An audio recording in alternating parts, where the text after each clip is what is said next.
Olá, meus amigos, minhas amigas, sejam bem-vindos. Hoje, domingo, dia 28 de março. Estou aqui mais uma vez, em mais um domingo, com as notícias de domingo. Eu peço a você que ainda não se inscreveu aqui no canal, que se inscreva e dê o seu like. Isso contribui para o fortalecimento aqui do canal.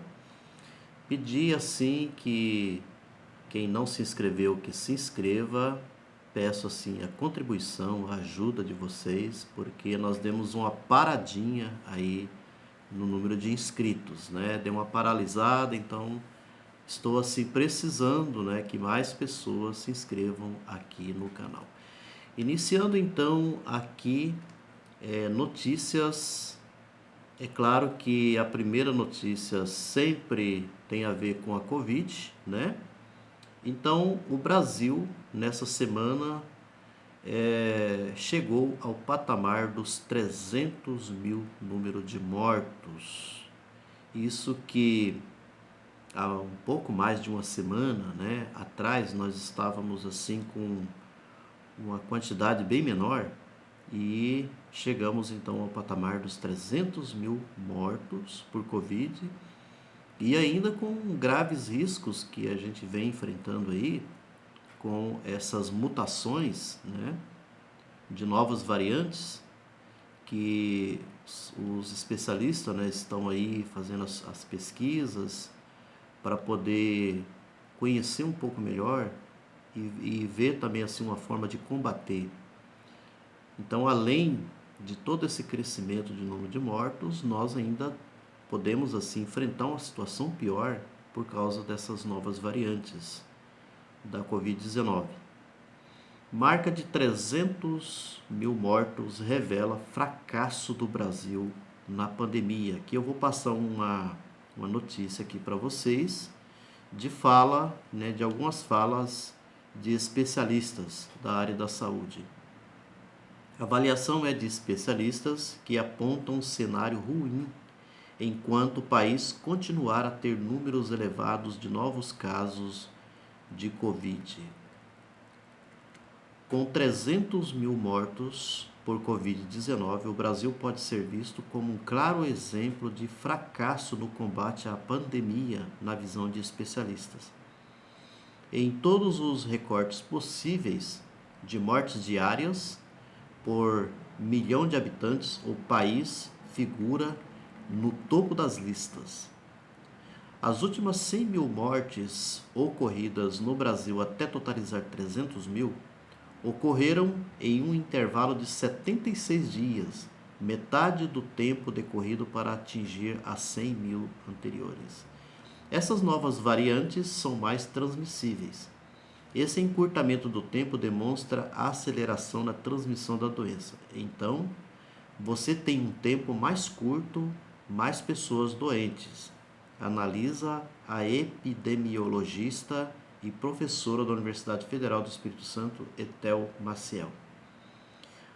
A pesquisadora do Observatório da Fiocruz, Covid-19, Margarete Portela, fala sobre as causas que levaram ao cenário de colapso hospitalar vivido hoje no Brasil. É um fracasso que se deve a alguns fatores. Não há hoje, para não falar muito seriamente da falta de coordenação nacional, tem determinadas medidas que não tem jeito, precisam ser tomadas na esfera federal. Pior do que não ter uma gestão da pandemia, a gente teve uma agressão a qualquer possibilidade de gestão da pandemia. Quem fez algum esforço foi banido. Além disso, a pesquisadora cita como ingredientes que levaram o país aos piores rankings da pandemia o estímulo de medicamentos inúteis contra a Covid-19 e a falta de uma campanha pelo uso de máscara. Há uma insistência em medicamentos sem eficácia, inclusive com a cumplicidade de algumas associações médicas e profissionais de uma forma vergonhosa. Então aqui a gente percebe assim que a fala dessa especialista, né, é tudo que a gente vem inclusive denunciando, né, comentando toda essa situação calamitosa que provém de um governo como esse que nós temos aí, que a fama que pegou, né, de genocida, né, depois das perseguições contra pessoas que utilizavam esse tipo de crítica nas redes sociais, a percepção que se tem na prática é que cada vez mais há um genocídio mesmo muito patente, né, com o aumento da Covid aqui no Brasil. A respeito das vacinas, né, governo assina contratos de compra de 138 milhões de doses de vacinas da Pfizer e Janssen, né? Isso aí depois de muita insistência, de tantos problemas que, que a gente teve, né? Toda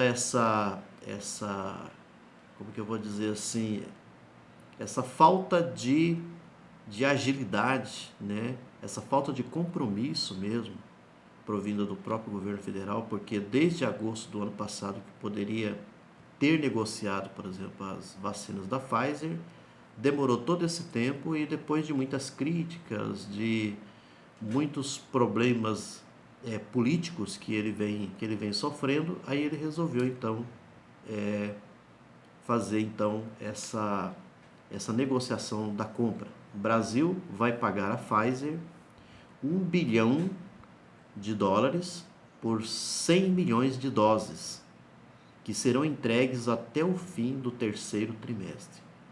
O contrato da Janssen é de 380 milhões de dólares por 38 milhões de doses, com entregas previstas entre outubro e dezembro. Então, estamos aí de uma forma ainda muito vagarosa, né, a caminho de termos assim mais vacinas, que é o que mais precisamos, porque ainda mais a situação que estamos agora enfrentando no nosso país, né? Como eu falei sobre as novas variantes, né, da vacina, que podem ser ainda piores, tá? E ainda dando continuidade sobre essa questão da Covid e também das vacinas, é bom a gente também trazer aqui presente sobre a troca de ministros que aconteceu também nessa semana, né? Então, com a saída do Pazuello, acabou entrando, né, o novo ministro. Esse novo ministro, ele é médico, né, Marcelo Queiroga, né, é um cardiologista, tá? E vamos ver então como que está aqui essa notícia e alguma coisa que como se diz assim, que para a gente não é novidade, né? A gente que vem aí acompanhando, né, muito atentamente esse movimento político, especialmente assim provindo de uma pessoa assim da extrema direita como é o Bolsonaro, né? Mesmo com troca em ministério, Bolsonaro permanece como verdadeiro ministro da Saúde. Esse título aqui é interessante porque a gente sabe que o ministério até hoje, quem realmente tem sido assim o ministro que tem liderado, né, tudo aquilo que o ministério precisa, né, o tipo de política que precisa assim para o Ministério da Saúde, tem sido o próprio presidente, porque todo ministro que entra lá tem que cumprir aquilo que ele pensa, aquilo que ele quer, né? E é impedido que qualquer ministro que entre lá pense totalmente diferente, como é no caso da Covid. O movimento do presidente Jair Bolsonaro em mudar o titular do Ministério da Saúde com o anúncio do cardiologista Marcelo Queiroga para o cargo teve um objetivo principal: tentar se distanciar do desgaste político e eleitoral no enfrentamento da pandemia da Covid-19 no Brasil, que já caminha para os 300 mil mortos. Quando saiu essa notícia, ainda não tinha chegado aos 300 mil. O médico Marcelo Queiroga foi anunciado como novo ministro da Saúde na segunda, dia 15. O presidente da Sociedade Brasileira de Cardiologista assume o cargo no lugar de Eduardo Pazuello, general do Exército à frente da pasta, desde maio de 2020. Ao descartar Pazuello e recolocar um médico na pasta, a estratégia foi dar um verniz científico de que haverá uma condução técnica na saúde. No entanto, os últimos movimentos de Bolsonaro explicitaram que, apesar da mudança, ele estará no comando de todas as decisões. Segundo interlocutores do presidente, a condição para escolher Queiroga está na certeza de que o médico obedecerá às suas determinações, como acontecia com Pazuello. A cardiologista Ludmila Rajar chegou a ser indicada para ocupar o cargo, mas recusou o convite sob a alegação de que diverge do presidente na condução da pandemia. A própria recusa de Ludmila foi um sinal de que, para ocupar a pasta, o novo titular teria que pagar um pedágio, ou seja, não contrariar o presidente com críticas ao tratamento com cloroquina e muito menos defender medidas de isolamento social. Então, com isso, o que a gente percebe é que a tendência, né, é como se fosse se mascarar, né?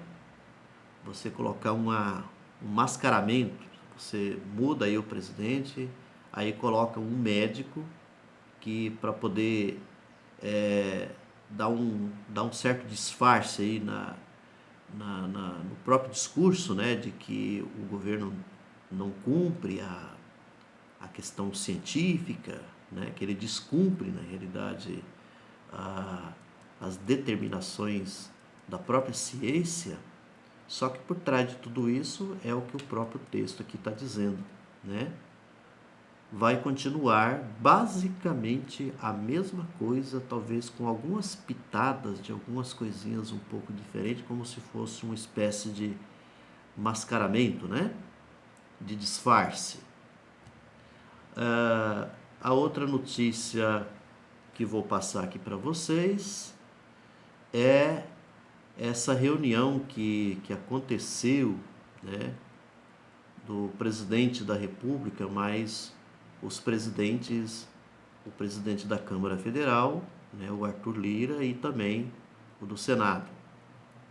E que, conforme o que foi dito assim nos noticiários, que essa negociação, essa articulação foi feita pelo próprio Arthur Lira, né? Então é uma formação de um comitê, né, de combate à Covid-19. Olha só. E o interessante é que muitas notícias também que vêm sendo aí, né, muitos comentários, né, de alguns comentadores, jornalistas, analistas e tudo mais, de que essas articulações elas começaram a acontecer depois da fala do Lula, né? Que é o que muita gente considera como se fosse o efeito Lula, né? O governo e Congresso Nacional criam comitê de combate à Covid-19. O presidente Jair anunciou no dia 24 a criação de um comitê de coordenação nacional para combate à pandemia, à Covid-19. O grupo terá reuniões semanais e será formado pelo chefe do executivo e os presidentes do Senado, Rodrigo Pacheco, e da Câmara, Arthur Lira, e outros membros. A medida foi decidida em reunião na manhã de quarta-feira, no Palácio Alvorada, onde Bolsonaro recebeu, além dos presidentes do parlamento, o líder do Supremo Tribunal Federal, Luiz Fux, o procurador-geral da República, Augusto Aras, governadores, ministros de Estado e representantes de instituições independentes. Resta ver o que vai, né, como que vai ser daqui para frente, né, a partir da formação desse comitê. Porque muitas divergências, muitos problemas existem, e esses problemas, em boa parte, eles existem devido à forma como o presidente Bolsonaro ele conduz essa situação toda. Porque é o que a gente já sabe, né? E as brigas dele, por exemplo, com os governadores, né? E que essa briga, esse desentendimento com os governadores não se resolve da noite para o dia, né? Porque é muito grave, gravíssimo, ao invés dele já um bom tempo, ter tido assim, uma conversa, um diálogo mais amistoso com os governadores, ele vem assim, criticando os governadores, tudo por causa das medidas, de muitas medidas que são tomadas, ou que foram tomadas, né, por muitos governadores, no combate à Covid, né? Então, ele chegou até o ponto de se livrar da culpa de tudo que muita gente vem criticando ele, né? Até do genocídio, essa coisa toda, do descaso, né? Com o tratamento da Covid, ele tem jogado como se fosse assim, a maior culpa aos governadores. E aí os seus seguidores também vêm nas redes sociais e saem falando um monte de besteira, né? Para poder encerrar aqui, uma notícia sobre Lula, né? Importantíssima. Lula propõe ao G20 plano global de vacinação contra a Covid, que explode no Brasil. Para vocês verem que coisa, né? Assim, o que deveria, né, ser assim levado a cabo pelo presidente da República aqui do Brasil, aí um ex-presidente, né, que tem sofrido uma série de problemas, como é o Lula, que foi preso, que foi, né, impedido, né, da sua candidatura na época da sua prisão, ele que aos poucos vem assim se mostrando uma capacidade muito maior de liderar, assim, de enfrentar esse problema todo que o Brasil está enfrentando, do que o Bolsonaro, né? Isso apenas com a simples atitude dele. Isso mostra assim a grandiosidade, né, do Lula. Então, olha só, a responsabilidade dos líderes internacionais é enorme. Peço ao Biden que faça isso, porque não posso. Não acredito no governo Jair Bolsonaro, diz Lula à CNN dos Estados Unidos. Isso aqui foi uma entrevista, né, que ele concedeu à CNN. O ex-presidente Luiz Inácio Lula da Silva sugeriu ao presidente dos Estados Unidos, Joe Biden, a convocação de uma reunião de emergência do G20. Segundo Lula, em entrevista à CNN norte-americana, o grupo que reúne os 20 países mais ricos do mundo deveria formular um plano conjunto de ações contra a pandemia do novo coronavírus e de aceleração do processo de vacinação em massa. Em pouco mais de um ano, a Covid-19 já contaminou mais de 120 milhões de pessoas no mundo e matou 2,7 milhões. O Brasil já enfrenta a pior crise sanitária de sua história e superando a casa de 3 mil mortos em um único dia.